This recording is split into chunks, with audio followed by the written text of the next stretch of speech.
नमस्कार। सुभाष की बात में आपका स्वागत है। कहा जाता है कि जो दिखता है वो बिकता है, और हमारे समय में, इस समय जब ये सोशल मीडिया का समय है, तो अश्लीलता का बाजार बहुत तेजी से बढ़ रहा है और इसकी चपेट में अब छत्तीसगढ़ भी है। छत्तीसगढ़ जो अपनी समृद्ध लोक कला और लोक संगीत के लिए अलग से पहचान रखता है, यहाँ की बोली भाषा बहुत ही सुगढ़ है।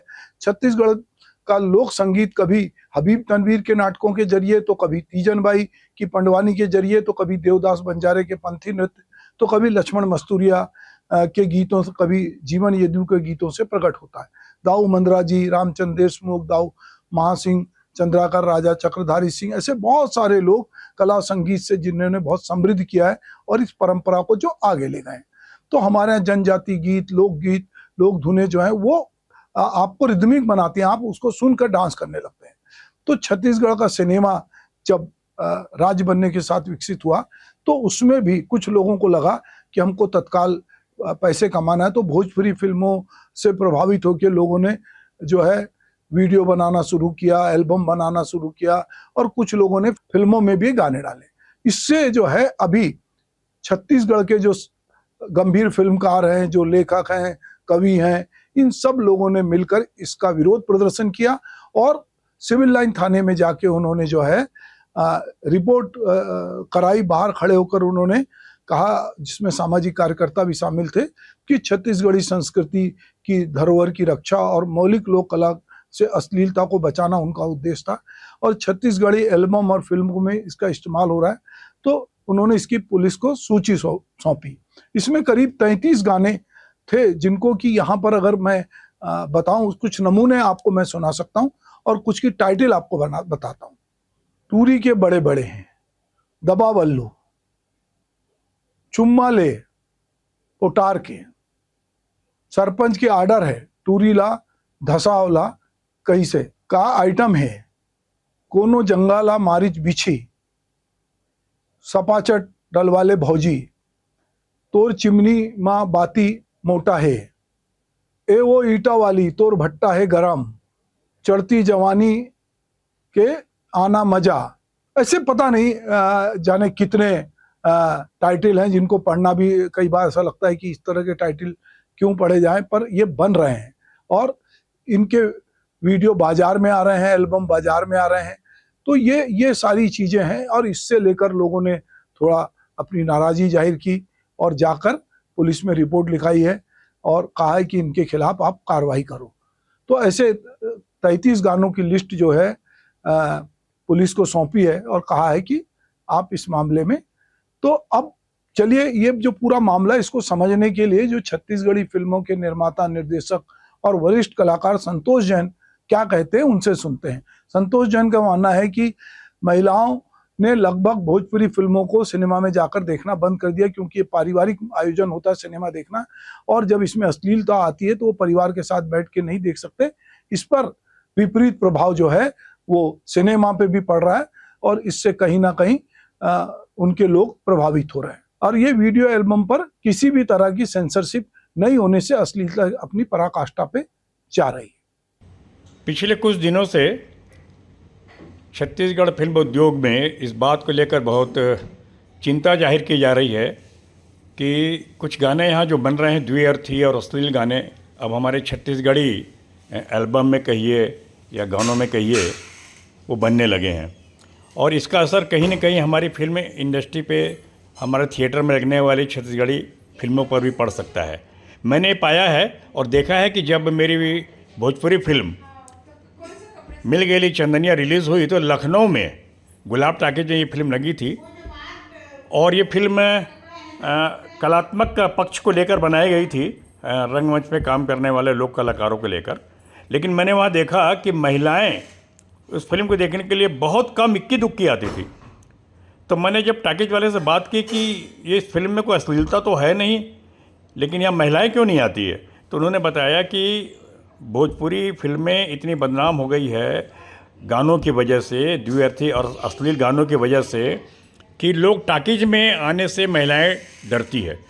और अब यहाँ छत्तीसगढ़ में भी कुछ अश्लील गाने, द्विअर्थी गाने बन रहे हैं, तो ये खतरा हमारी फिल्म उद्योग पर, यहाँ की संस्कृति पर भी है कि लोग छत्तीसगढ़ को भी भोजपुरी फिल्मी गाने द्व्यर्थी गानों की तरह से न ले, और इसका असर ये हो सकता है कि हमारे टॉकीज़ में भी जिस तरह पारिवारिक माहौल रहता है, पूरा परिवार बैठकर देखता है, इन अश्लील गानों की वजह से यहाँ भी ये डर अब होने लगा है कि संस्कृति तो नष्ट हो ही रही है, इसके साथ ही हमारे जो फिल्म बनाने वाले लोग हैं, जो फिल्मों में पारिवारिक माहौल है, वो भी कहीं ख़त्म ना हो जाए। इसलिए ऐसे अश्लील गाने न बनाए जाए, इसके लिए हमारा जनता का, आम लोगों का दबाव भी होना चाहिए और शासन के स्तर पर भी इस पर कार्रवाई होनी चाहिए, क्योंकि जो एल्बम बन रहे हैं उनमें सेंसर नहीं रहता है, फिल्मों में सेंसर है, इसलिए दबाव रहता है। ये दबाव अब ऐसे अश्लील जो गाने बनाए जा रहे हैं उनका प्रतिरोध करके और उन पर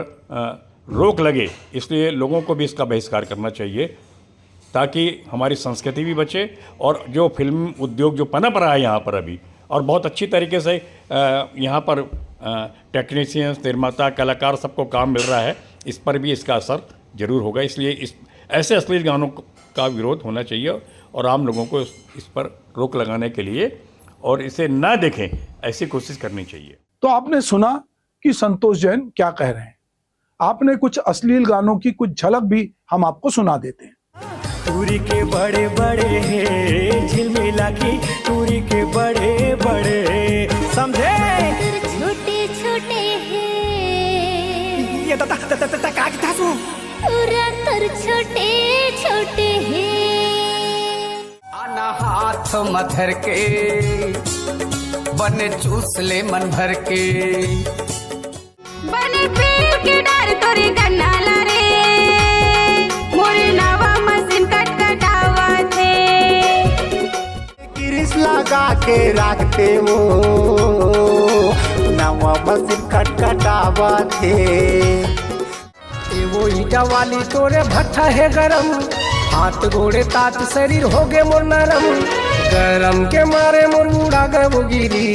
ए वो मैं कैसे लगावो ईटा चाटिरी। दादा कांडके दी अर्थी फिल्में बनाते थे, दर्शक उसका अश्लील वर्जन ही अपने दिमाग में ग्रहण करता था, कहने को कुछ होता था। जीवन में अश्लीलता पहले से है, पर वह व्यक्तिगत निजी अंतरंग बातचीत तक सीमित थी, या अगर हम कालांतर में इसको लिखने वालों की बात करें तो वो लोग भी छद्म नाम से लिखते थे, और वो चूंकि अब धीरे धीरे ये बिकने लगी तो लिखने वाले भी जो हैं वो इस तरह की फिल्में लिखने लगे। लोग कहने लगे कि या तो शाहरुख खान बिकता है या सेक्स बिकता है। अश्लील गाने लिखने वाले कोई नामचीन राइटर नहीं है, ये सब ऐसे हैं जो मन के भीतर की जो अतृप्त दमित इच्छाएं हैं उनका प्रकटीकरण करते हैं, उनको पैसे मिलता है। सोशल मीडिया के जरिए अश्लीलता का बाजार जो है दिन प्रतिदिन बढ़ता जा रहा है। विदेशों में तो बाकायदा पॉर्न स्टार इंडस्ट्री है, हमारे यहाँ पहले विदेशों से फिर देश के भीतर धोखे से या चोरी छिपे बनाए गए वीडियो का चलन जो था वो ब्लू फिल्म के नाम से लोग देखते थे। अब तो पति पत्नी, प्रेमी प्रेमिका और बहुत सारे लोग अपना चेहरा दिखाते हुए अश्लील वीडियो रील बनाकर फेसबुक पे, यूट्यूब पे और जो भी सोशल मीडिया प्लेटफॉर्म है उस पर पोस्ट कर रहे हैं, और उनको लगता है कि उनके फॉलोअर बढ़ रहे हैं, उनसे पैसा मिल रहा है। पर इसकी उम्र जो होती इस तरह की रील की फिल्म की, ये थोड़ी होती है, क्योंकि सोशल मीडिया पे इतने सारे अपडेट आते हैं कि आप वो बहुत देर तक आपने जो पोस्ट किया कहाँ जाएगा, खो जाएगा। अश्लीलता थोड़े ज्यादा समय तक रहती है क्योंकि वो गुपचुप तरीके से सब जगह बांटी जाती है। अगर हम OTT प्लेटफॉर्म पे आने वाली सीरीज या फिल्मों को देखें तो उनका एक नेटवर्क है, बाजार है, बड़ी पूंजी उसमें शामिल है। विदेशी फिल्मों में नग्न दृश्य जो है फिल्म की अनिवार्यता की तरह दिखाए जाते हैं, थोपे हुए नहीं लगते, और उसको लोग धीरे धीरे सहज स्वीकारने लगे हैं। हमारी फिल्मों में पहले फूल पत्ती के जरिए प्रणय दृश्यों को दिखाया जाता था, अब लिप किस आम हो गया है। बेडरूम के अंतरंग दृश्य भी देखना लोगों ने स्वीकार कर लिया और परिवार के साथ बैठ के लोग देखते हैं। इस समय पूरे देश में अश्लीलता का बाजार तेजी से बढ़ रहा है, खास करके डिजिटल प्लेटफॉर्म और सोशल मीडिया के माध्यम से। छत्तीसगढ़ी सिनेमा और यूट्यूब वीडियो के जरिए जो है दी अर्थी और अश्लील गानों की शिकायत इसका एक ताजा उदाहरण है। अभी हम ये देखते हैं कि जो छत्तीसगढ़ी समाज में इस बात को लेकर आक्रोश है और वो चाहते हैं कि इनके खिलाफ FIR की जाए। कुछ कलाकारों के जो लेखक गाने लिख रहे हैं, गा रहे हैं, किशन सेन जैसे गायकों को, उनको गिरफ्तारी की मांग भी की है। अगर हम राष्ट्रीय स्तर पे भोजपुरी सिनेमा और कुछ क्षेत्रीय सिनेमा की बात करें तो उसमें भी दी अर्थी गानों की प्रवृत्ति बढ़ती जा रही है। डिजिटल युग में यूट्यूब, रील, ओटीटी प्लेटफॉर्म में कंटेंट को आसानी से सुलभ बना दिया है, जिससे ऐसी सामग्री की मांग और आपूर्ति दोनों बढ़ी है। कुछ लोगों ने इसे सस्ती लोकप्रियता और व्यूज का जरिया बना लिया है। कुछ लोग जो हैं, समाज का एक बड़ा वर्ग, खास करके पारंपरिक मूल्यों को मानने वाले, इसके खिलाफ मुखर है, जैसा कि अभी हमने छत्तीसगढ़ में कुछ लोगों को प्रदर्शन करते देखा। हमारे देश में सेक्स पर खुलकर बोलने वाले, आध्यात्मिक तरीके से बोलने वाले आचार्य रजनीश, जिनको ओशो कहा जाता है, आए दिन हम सोशल मीडिया पे रोज उनके भाषण जो अंश है वो सुनते हैं। उन्होंने जबलपुर से लेकर अमेरिका तक की यात्रा की। वो कहते हैं कि हमारी शिक्षाओं में सेक्स को एक प्राकृतिक और आध्यात्मिक ऊर्जा के रूप में देखा गया है, जिसे दबाने की बजाय समझने और उसका उपयोग आत्म जागरूकता के लिए करना चाहिए। उनकी पुस्तक संभोग से समाधि में जो है, उन्होंने सेक्स को दैहिक क्रियाओं से ऊपर उठकर एक ध्यान की प्रक्रिया के रूप में प्रस्तुत किया है। ओशो का मानना है कि सेक्स को दबाने या उसे अश्लील मानने से समाज में विकृतियां पैदा होती है और इसे स्वीकार कर इसे पार करना ही सही रास्ता है। अश्लीलता के बारे में ओशो का कहना है कि वह दृष्टिकोण व्यक्ति की मानसिकता पर निर्भर करता है। एक ही चित्र या एक दृश्य किसी के लिए जो है कला हो सकती है और किसी के लिए अश्लील। उन्होंने तर्क दिया है कि अश्लीलता देखने वालों की नजर और दिमाग में होती है, ना कि सामग्री में। इस विचार ने उनके अनुयायी और आलोचकों के बीच व्यापक बहस छेड़ी। कुछ हद तक अश्लीलता समाज में स्वीकारता भी पा रही है, खास करके शहरी और युवा वर्ग में। हिंदी सिनेमा में पहले जहां अंतरंग दृश्यों को संकेतों से दिखाया जाता था, अब उसको खुलकर दिखाया जाता है। ओटीटी प्लेटफॉर्म में वेब सीरीज मिर्जापुर, पाताल लोक, ये इनमें कितनी गालियां हैं, कितना सेक्स है, पर लोगों ने उसको बहुत पसंद किया और वो हिट हो रही है। और अगर हम पाश्चात्य संस्कृति की बात करें तो वहां पर चूंकि एक खुलापन है और समाज में उस तरह स्वीकार है, पर हमारा समाज उस तरह से नहीं है। और खास करके ग्रामीण और पारंपरिक जो समाज है, अभी भी ऐसी सामग्री को लेकर उसमें तीव्र विरोध है। सेंसर बोर्ड जो है वो सर्टिफिकेशन करता है, पर ये सिनेमा का करता है, जो फिल्म रिलीज होती है उसको सेंसर करता है। पर यहाँ तो बहुत सारे लोग वीडियो बना रहे हैं जिसको कोई सेंसरशिप नहीं है, और वो जो चाहे, उनको लगता है कि ये बिकेगा, इसलिए वो इस तरह के अश्लील गाने लिख रहे हैं, अश्लील वीडियो डाल रहे हैं, बहुत सारे अंतरंग दृश्यों को वो बेच रहे हैं, और उनको लगता है कि वो रातों रात लोगों की नज़र में आ रहे हैं, उनको व्यूज मिल रहे हैं, उनको पैसे मिल रहे हैं।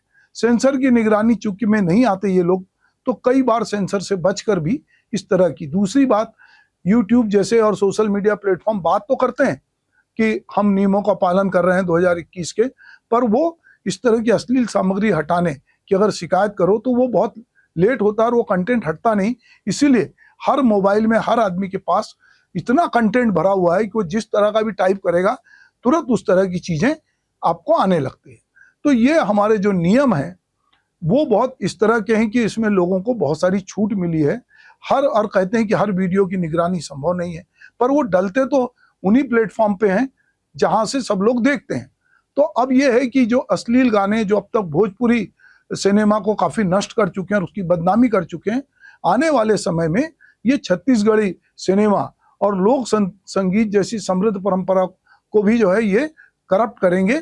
और इससे हमारी जो सांस्कृतिक पहचान, उसकी अगर हमको रक्षा करना है और बच्चों और युवाओं को पे पड़ने वाले नकारात्मक प्रभाव को इससे दूर करना है, तो हमको कहीं ना कहीं ये देखना पड़ेगा कि इस तरह के गीत जो लिख रहे हैं उनका सामाजिक बहिष्कार होना चाहिए। पर ये गानों में इतना बढ़िया म्यूजिक होता है कि लोग इसको बहुत नाचते हैं। हम देखते हैं कि अगर मैं बात करूं भोजपुरी सिनेमा के जो गाने बजते हैं तो उस पर लोग जगह जगह नाचते हैं, अंतरंग पार्टियों में वो गाने बजते हैं। और चूंकि छत्तीसगढ़ में उस तरह शादी ब्याह में वो परंपरा नहीं है कि लड़कियों को नचाया जाए, पर यूपी बिहार में वो परंपरा है, तो उस पर लोग बहुत डांस करते हैं। बहुत वीडियो रोज हम सोशल मीडिया पे देखते हैं कि तरह तरह के जो वीडियो हैं वो इस पे आते हैं। तो निश्चित रूप से छत्तीसगढ़ के कलाकारों और लेखकों का जो विरोध है वो एक सकारात्मक कदम है, और इसको राष्ट्रीय स्तर पर भी इसकी बातचीत होगी।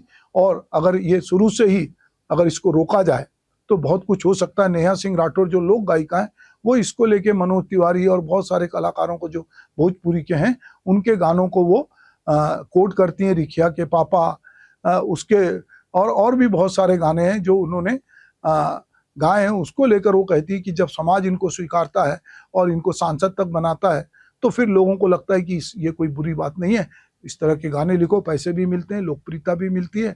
तो कहीं ना कहीं जो भोजपुरी के गाने हैं वो बहुत ही अश्लील हैं। कोरोना के समय लहंगे में घुसलवा, कोरोना, इस तरह के गाने भी आए। और यही देखा देखी अब छत्तीसगढ़ में भी जो है फुहड़ता और अश्लीलता जो है वो गानों में दिखाई दे रही है, और खास करके वीडियो एल्बम में। सिनेमा में अभी उस तरह से पूरी तरह नहीं आए, पर निश्चित रूप से ये चिंता की बात है कि छत्तीसगढ़ी में एक से एक गाने हैं। अगर हम अपनी परंपरा में जाते हैं और अपने गानों को सुनते हैं तो कुछ गाने तो इतने बढ़िया हैं और वो कई जगह गाए जाते हैं, सुने जाते हैं, प्रेरणाप्रद हैं। पर अगर हम पारंपरिक छत्तीसगढ़ी लोकगीत की बात करें तो अरपा पैरी के धार, या अगर मैं लक्ष्मण मस्तूरिया को याद करूं कि मोर संग चलो जी मोर संग चलोगा, ऐसे बहुत सारे गाने हैं। चना के दार राजा, चना के दार रानी, जाने कितने गाने हैं। पर चूंकि अब ये वीडियो बन रहे हैं, इसीलिए ये जो गाने बना रहे हैं लोग, वो कहीं ना कहीं भोजपुरी शैली से प्रभावित होकर द्वे अर्थी बोलों को इस्तेमाल कर रहे हैं। और ये जो चाहते हैं वही लोगों के दिमाग में जाता है। ये कहें कि नहीं साहब हमारा तो आशा ये नहीं था, पर लोग उसको उसी तरह ग्रहण कर रहे हैं, क्योंकि लोगों के दिमाग में पहले अश्लीलता आती है। हम ये देख रहे हैं कि अब 1-1 मिनट के रील बन रहे हैं या स्टैंड अप कॉमेडी में जिस तरह की बातचीत हो रही है, तो वो जो कहना चाहते हैं, जो इशारा करते हैं। हमारे यहाँ एक नाटक में माइम नाटक होता है जो देह की भाषा बोलता है, जिसमें आदमी कोई डायलॉग नहीं बोलता, पर वो जो इशारा करता है, और ये इशारा पूरी दुनिया में मान्य है। अगर आप किसी को रुकने बोलेंगे, अगर आप इस तरह हाथ करेंगे तो वो रुकेगा, आप किसको इस तरह हाथ करेंगे तो समझेगा। पर यहाँ देह की भाषा से अलग एक अलग तरह के देह को प्रस्तुत किया जा रहा है। देह की अपनी एक कलात्मकता होती है। बहुत सारी फैशन शो होते हैं, बहुत सारे मसल्स पावर दिखाने वाले शो होते हैं जिसमें देह का प्रदर्शन होता है, पर देह का प्रदर्शन उस तरह से नहीं होता कि जिस तरह से ये गानों में और द्वि अर्थी संवाद में कर रहे हैं। तो निश्चित रूप से छत्तीसगढ़ में इसके खिलाफ आवाज उठी है। जल्दी ही छत्तीसगढ़ के कलाकार, साहित्यकार और जो एनजीओ है वो जागे हैं। अब सवाल ये है कि हम इस अश्लीलता को कब और कैसे और कहाँ रोक पाएंगे। नमस्कार।